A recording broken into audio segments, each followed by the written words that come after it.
Welcome back. We're in the middle of a powerful series on external barriers and, more importantly, the mindset shifts that help us move through them with clarity, power, and purpose. In episode 25, Ardeshir taught us that fulfillment isn't a luxury.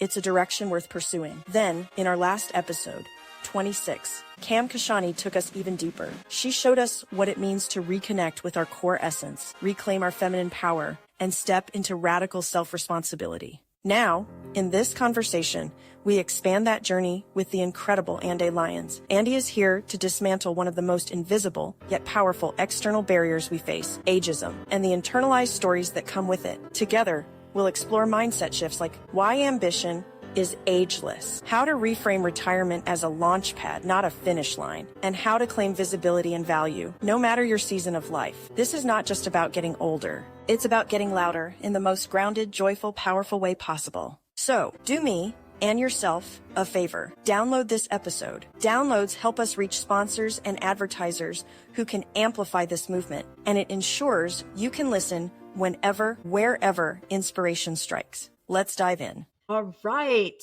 Thank you so much for being here. And you have a podcast and it's called Don't Be Caged by Your Age, which is a beautiful title. And it challenges both our societal and internalized ageism, which is a cage. It isn't something that suddenly someone experiences at 65. It can start so much sooner than 65. Like, for example, my mother entered medical school at the age of 31. She was one of the oldest women in her class. So she had two things that she had to fight, both being a woman and her age. And it was 31. We think of 31 as being young, but for starting medical school, that could be seen as being very old.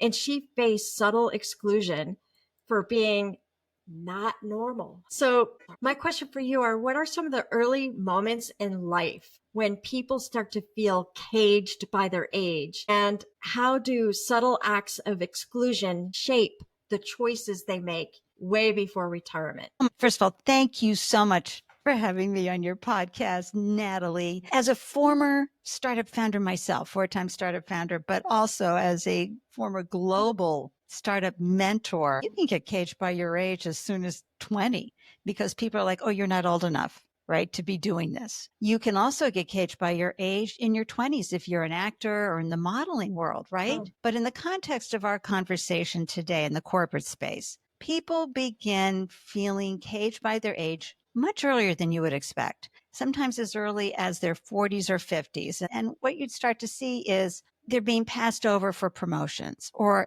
left out of professional development opportunities because heaven forbid, that people understand that ambition is ageless. And they start seeing, younger folks getting promoted, getting opportunities for career growth. And it really begins the feeling of, wow, am I invisible? And where's my career growing and going now? And these subtle acts of being left out of exclusion, they start in meetings. They start receiving fewer invitations to networking events or social events. They start getting subjected to casual remarks about keeping up with the younger generation, which is, don't get me started on that. And it erodes confidence and it makes people internalize all of these limiting beliefs about their capabilities. And then they start feeling like they need to step back instead of stepping up, right? Wow. And all of a sudden their ambitions start to fade and all these social interactions start to wither because of these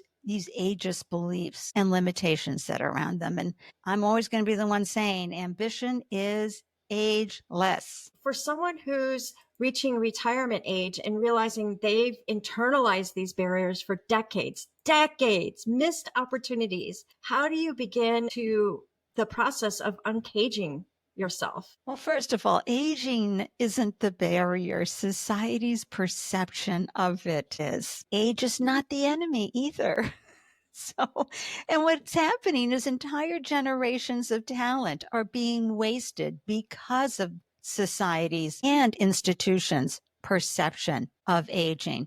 So the first thing you need to do to uncage yourself from these internalized ageist beliefs is having this awareness, recognizing the subconscious narratives that have shaped your expectations about aging. And, we've talked about this for decades. We've been conditioned to see aging as a decline, a limitation, stepping back. But the truth is, those are just stories we've been told. Once you recognize them, you can go, hey, who benefits from me believing this?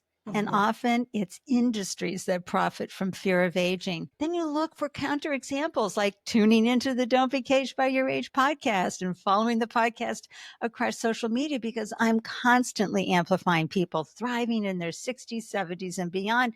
And what these examples do is they help rewire your mindset and show that aging is about expansion, not contraction. And from there, you got to take action, engage with new experiences. The brain loves trying things new. It just gets all those synapses happening. It's wonderful. Reconnect with dreams that you have set aside, or even just go in and explore. Did I even have dreams? And surround yourself with people who uplift and inspire you rather than reinforce these outdated narratives. And then find community, especially intergenerational community. When you mix the older brain with the younger brain, oh my gosh, so many statistics out there and how this benefits corporations, profitability, productivity, etc. And then, hanging out in the groups that promote these older folks getting together with younger folks, because liberation from these beliefs will start happening faster when we're not alone in the process. So I love to say to folks, aging is not something to escape. It's something to embrace. You're not too old, and it's never too late to begin a new chapter in your life. And this chapter after 60, please take this in. It is such an exciting chapter in your life, especially for women. We are no longer shackled and fettered by our responsibilities to children. We might still have responsibilities to older adults, but to all the expectations, all of a sudden, it's like, screw that. I'm here to fly and soar. Screw that. It's so fun. One of the ladies that is going to be in season 2 alongside you, she first attempted to climb a mountain in her 50s and then realized, wait, I don't have all the tools to really get up this mountain. So she came back 10 years later. And then when she was 60, she got to the top of that mountain. And I have a feeling she's going again at 70. Oh, yeah.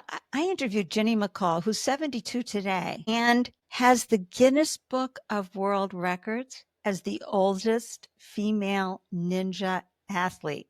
Ooh. Now, hear this. She never did her pull-up until she was 64, and it took her a whole year to do that pull-up. So there's a chance for me. Right? But you should see all the women who are modeling and doing, I just interviewed someone who's getting into stand-up comedy, or they're doing voiceover. I mean, there's just so many possibilities out there. I just find it extremely invigorating and inspiring. Yay. I love it. So there is a culture narrative, which you are sort of alluding to, that retirement's about winding down. Yet so many people, including yourself and the people that we just talked about, prove that it's an incredible time to start something new, whether it's a business, a passion project, or activism. How can people approaching retirement shift their mindset from ending a career to beginning a new chapter and truly embracing reinvention? Well, first of all, you can't just dive right into retirement. You really need to take a step and acknowledge that a chapter of your life is closed. It's come to completion. Celebrate it, honor it, rejoice it, but don't rush into the next thing. Give yourself permission to linger in the messy middle of exploration and curiosity and discovery before stepping into your next chapter with intention and excitement. So often, folks haven't even really given any thought to this time period. They've been so caught up in their job, and I'll do that when I retire. I'll do that when I retire. So often what happens is they retire and they do this, Disney thing about retirement. I'm going to go on a cruise for 6 months and I'm going to go play golf every day. Well, what happens is they find out after 6 months, 18 months, they are bored to tears because they have no purpose. I got to tell you, the statistics show 7 out of 10 retirees want to keep working. They want to keep staying engaged. So, close out the chapter, right? And celebrate, put a bookmark in it for this time period that was your official working full-time with all the energy in the world, to starting to explore what fuels my passion that could also fuel my pocketbook. It's a great time. That's fantastic. And so going back to the workplace and having intergenerations interact together and work together, many professions, and you alluded to this, in their 50s and their 60s, experience a fading out in their career. They may not be explicitly pushed out, but they are no longer considered. It's called permafrost. That's how they view it. Permafrost. Tell me more. Well, you're frozen. I mean, you're in the pre-frozen stage. It's just, we're done with you. You just hang out and then you're going to retire. We're not going to invest in you anymore. That's sad. So what are some things that people can do to say, hey, man, don't freeze me out here? Well, while they're working, while they're currently in their gig. Yeah. So here's the thing. Pre-retirement is the best time. And I know you're like, I don't have time to be thinking about this, but you need to. You need to get curious. You need to find out what excites you outside of your career. What have you always wanted to do but never had time? Start experimenting on the side, taking classes, volunteering, trying passion projects while you're still working, because this will help you transition with momentum rather than uncertainty. And then start building your network. Connect with people living vibrant second acts. I mean, again, tune into the Don't Be Caged by Your Age podcast. You're going to see these folks who are really thriving after 65. And then, find out what it is that they're doing. And does it spark ideas that you hadn't considered? And then finally, reframe retirement as a launchpad, not a finish line. It's not about what you're leaving behind. It's what you're stepping into. You see how that mindset shift just brings in a whole different way of looking at things. I hope if for anybody that's listening in their car and maybe they're paused here and they're thinking about this, I hope that when you jump out of this car, you're going to feel like chills and invigorated and ready to just conquer the world. Well, Natalie, one of the side effects, I say side effects, benefits, whatever, when I launched Don't Be Caged by Your Age in March of 2024, it was really about serving the 65 plus crowd. Well, I hear from folks in their 40s and 50s all the time. They're like, oh my gosh, I'm so excited now. I have this whole new feeling about what this really third chapter of your life looks like, because we're living till average age is 80, late 80s, early 90s now. So think about that. You step out of what you're doing professionally and have been doing for decades in your early 60s. What are you going to do for the next 20, 30 years? So I love that pre-retirees are getting so excited about this truly exciting stage of life. So let's talk about what those success markers look like. So when you're working, you get promotions, titles, salaries, but after retirement, those traditional markers could disappear as you go into your passion project, or maybe they're still there. Tell me more, like, how do you feel? What are those markers that help you know that you're really taking advantage of this third chapter? Oh my gosh. Well, first of all, again, these subtle acts of exclusion, right, that we experience in the workplace, opportunities for leadership promotions or high visibility projects, they're quietly drying up. Even if your performance hasn't declined, but you're no longer a priority, and you see former colleagues move on, and the sense of belonging starts to fade. So you really have to recognize these patterns and refuse to internalize them, and understand that relevance isn't something handed to you. It's something you claim by staying engaged, building new communities, and continuing to contribute in ways that matter to you. So the first thing is to understand and recognize that invisibility is not a reflection of your worth. It is a reflection of societal conditioning. Natalie, we come at this age with decades of experience, insight, and wisdom, and it doesn't disappear because a workplace or culture fails to acknowledge it. And so you have to start that reclaiming your presence, and that starts with your internal dialogue. Instead of asking, do I still matter? You can really feel that strongly. You have to reframe it to, I have so much to offer, right? Then take the intentional action. Reconnect with passions. I've said this before. Engage in spaces where your voice is valued, and seek out communities that celebrate experience rather than dismiss it. And I got to tell you, one of the things I did, and so I'm 68. I'm Listeners, I just want everybody to know I'm all about aging out loud and proud. Claim your age. Do not say things like 68 is the new 48. No, 68 is 68. Respect the age.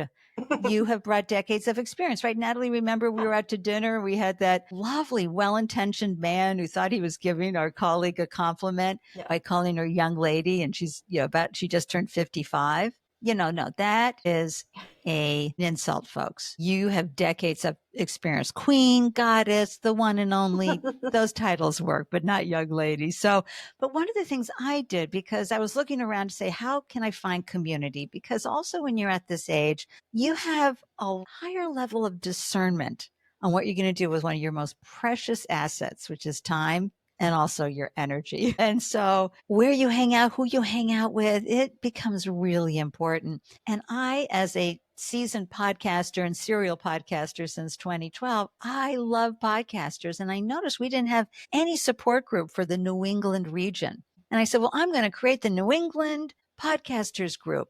And as someone who's always afraid, what if you hold a party and no one shows up? It was a stretch for me. But it's turned into the most wonderful, valuable, impactful, and inspirational things I've ever done in my professional career. So I encourage folks to do that too. And I also want everybody to remember visibility isn't about demanding attention. It's really about showing up fully with confidence and purpose, because when you embrace your relevance, the world actually responds to it. When we were at the Podfest, this is where I met you, and people had the little New England pins. I was like so jealous.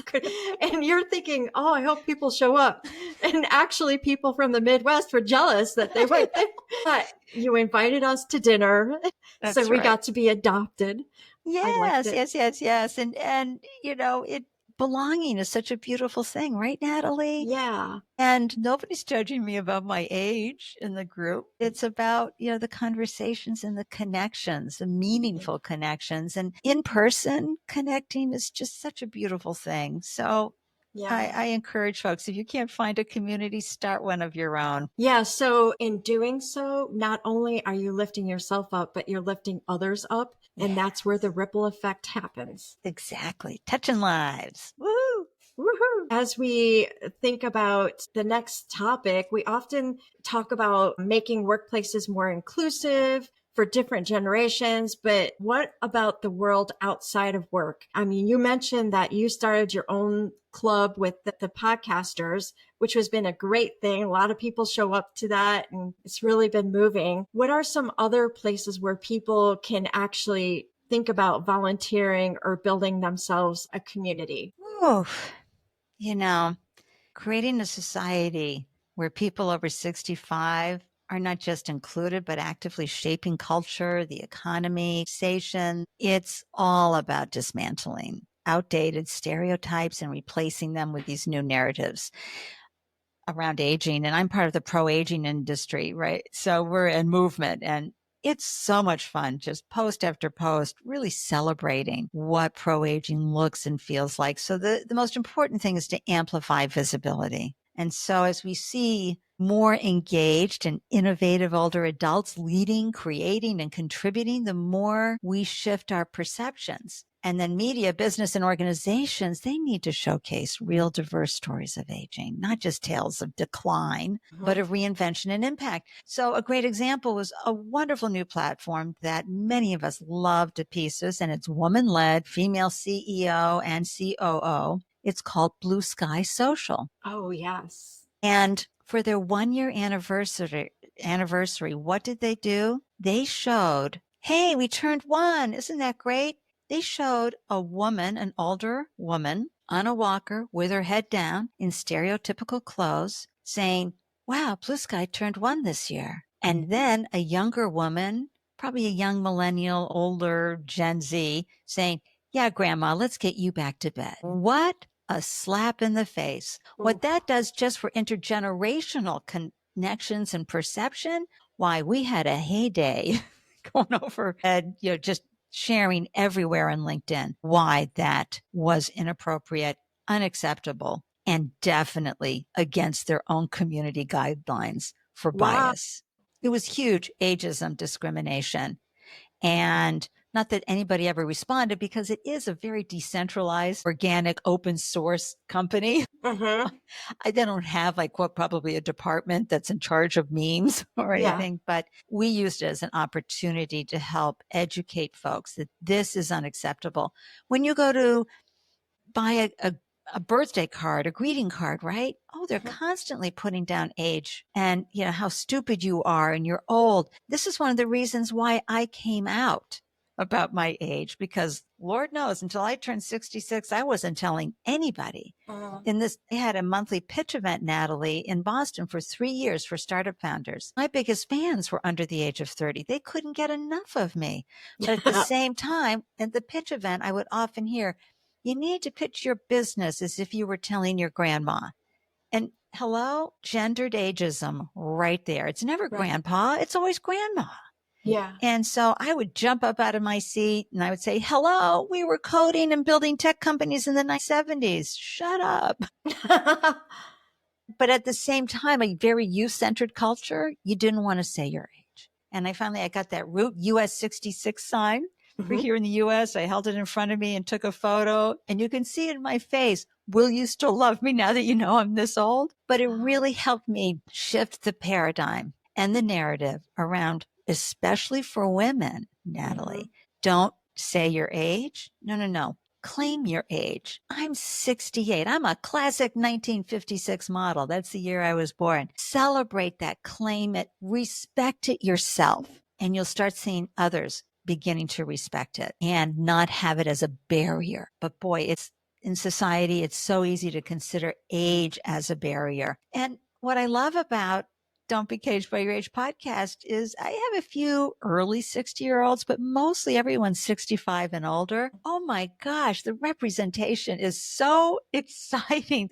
They're shattering those age-related expectations and proving that age is a time of expansion, not limitation. And then let's talk about redesigning spaces with intergenerational collaboration in mind. Retirement communities, social groups, and workspaces should encourage dynamic exchanges between generations where experience meets fresh perspective, fostering mentorship and mutual growth. And then finally, we've got to reject the idea that aging means stepping aside. Oh, it's your turn now. People over 65 are starting businesses. They're leading initiatives, serving on boards, and shaping policies. The economy and society thrive when we tap into this immense talent, wisdom, and creativity of older adults. So it's not just about inclusion. It's about claiming our rightful space, right? We are meant to be here, and then reshaping what's possible at this, I keep saying it, exciting stage of life. Trust me, I often share with my guests, who thought we'd be talking about this, quote, exciting stage of life? Yes, our skin, is crinkling up and brown spots. And, we got, knees are challenging, eyesight, hearing, all those things. But I have to tell you, it is still so exciting how we can live and thrive at this time of life. Well, Ande, I have to tell you, I turned 60. Oh my gosh, so you'll be able to come on my podcast. Yay! Get my clappers out. Some people would be shocked by that. Okay. Yes, trust me. When I came out at 66, the most common feedback I heard from my community who saw me in person frequently was, what? I thought you were my age, like 52. Folks, telling someone they look good for their age is the worst compliment. People do not like it when you say that. Just tell them they look great. You look fabulous. You look delicious. You're amazing. Do not enter the age thing, because then again, as you just said, people would be surprised. Really? Well, how are you supposed to look at the age of 60, Natalie? That's a good question. This is how you look at 60. Isn't that wonderful? Yeah, it is.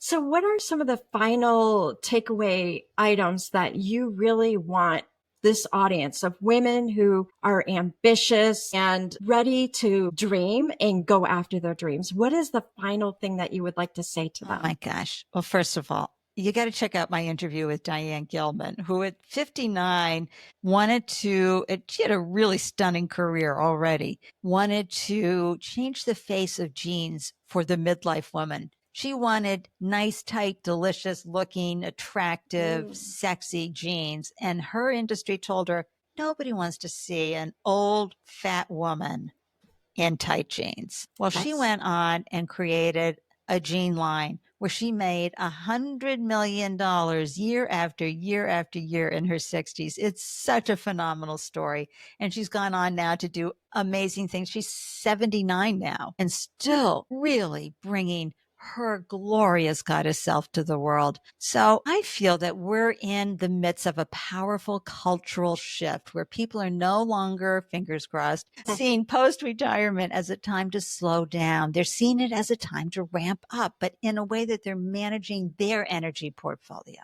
right? What you used to have maybe be so jazzed up to do 50, 60 hours a week, you might want to do it 25 hours a week. So, we're seeing different and exciting trends redefining the aging scene and the retirement scene. So you're seeing entrepreneurship. More people over 65 are launching businesses, consulting. Oh my gosh. Listeners, think about consulting, because once you're off the payroll, you can actually make more money and have more freedom in delivering to an organization. Or, they're launching smaller businesses that are passion driven, and they're proving that innovation isn't limited to age. Come on, folks. It's fueled by experience. And we're seeing this wonderful trend in intergenerational collaboration. I brought that up a lot already. So rather than staying in age segregated spaces, older adults are mentoring, partnering, and learning from younger generations, which creates a dynamic exchange of wisdom and fresh perspectives, benefiting everyone involved. I mean, how many times have you heard spill the tea? And you're like, what does that mean? Well, when you're hanging out with intergenerational folks, you're going to know what that means, right? And then I love the adventure and exploration. I've interviewed women who put all their prized possessions into storage and are traveling the world solo.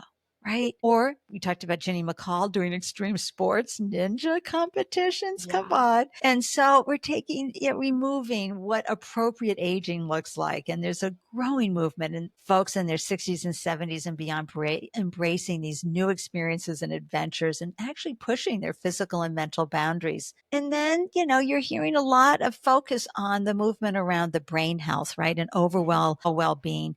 Really addressing some of the mental health issues. Just because you've turned 60 doesn't mean it's time to stop dealing with your stuff from childhood. It could still be holding your back. So people are taking charge of their health and staying vibrant well into their later years. I interviewed Pauline, who's 72. She lives in the Bronx. She's a Black woman who is just kicking it with exercise. She gets up there every day with a video. She's huge on TikTok, huge on Instagram, and really showing people just little steps for staying healthy.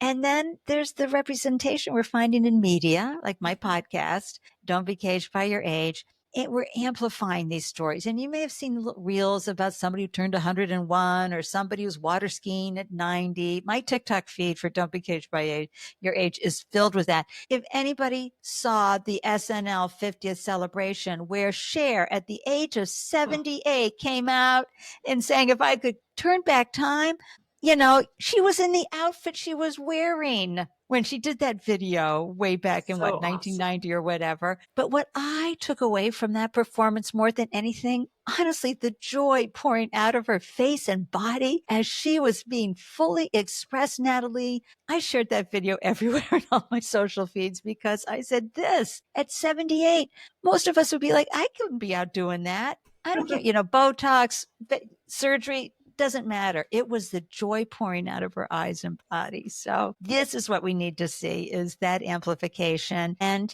that shift, that mindset shift from aging as a period of decline to aging as a time for reinvention, impact, and joy. Yeah. So to me, when we first got on, before we started hitting record, we talked about societal barriers and all of those things, that they're really not a societal barrier or an external barrier. The barrier is in here. So it doesn't matter what your age is. It's all internal in your mindset and what you can shift there. That makes the difference. Bingo. Thank you so much for being on the show. I will have some references to the specific episodes that you talked about in the show notes so that people can jump over to not being caged by your age, and you must explore. Absolutely. Good conversations, surprising, from private investigators to all, people doing some amazing things to thrive after 65. Thank you so much for having me, Natalie. Thank you. Ande reminded us that the greatest limitations we face often come not from our age, but from the stories we've been told about what age means. She shattered the myth that ambition has an expiration date and gave us a powerful mindset shift. Your relevance isn't handed to you, it's claimed. And claiming it starts with you, your inner dialogue, your willingness to rewrite old narratives, and your decision to stay visible, vibrant, and in motion. She showed us that breaking barriers isn't about defying time, it's about embracing your power with time. And that shift, it's a ripple effect waiting to happen. Up next is Vicky T, who takes us into the final mindset shift in this external barrier series, the belief that our worth is proven only by how much we do for others. Vicky challenges the overgiving, overachieving model that so many women have internalized and shows us how to reclaim energy, ambition, and health without burning out. So don't forget, download this episode and the next one. Downloads help us reach new listeners, attract sponsors, and make this movement even bigger. Plus, it makes it easy for you to listen wherever your journey takes you. Keep saying yes to yourself. The ripple is already unfolding.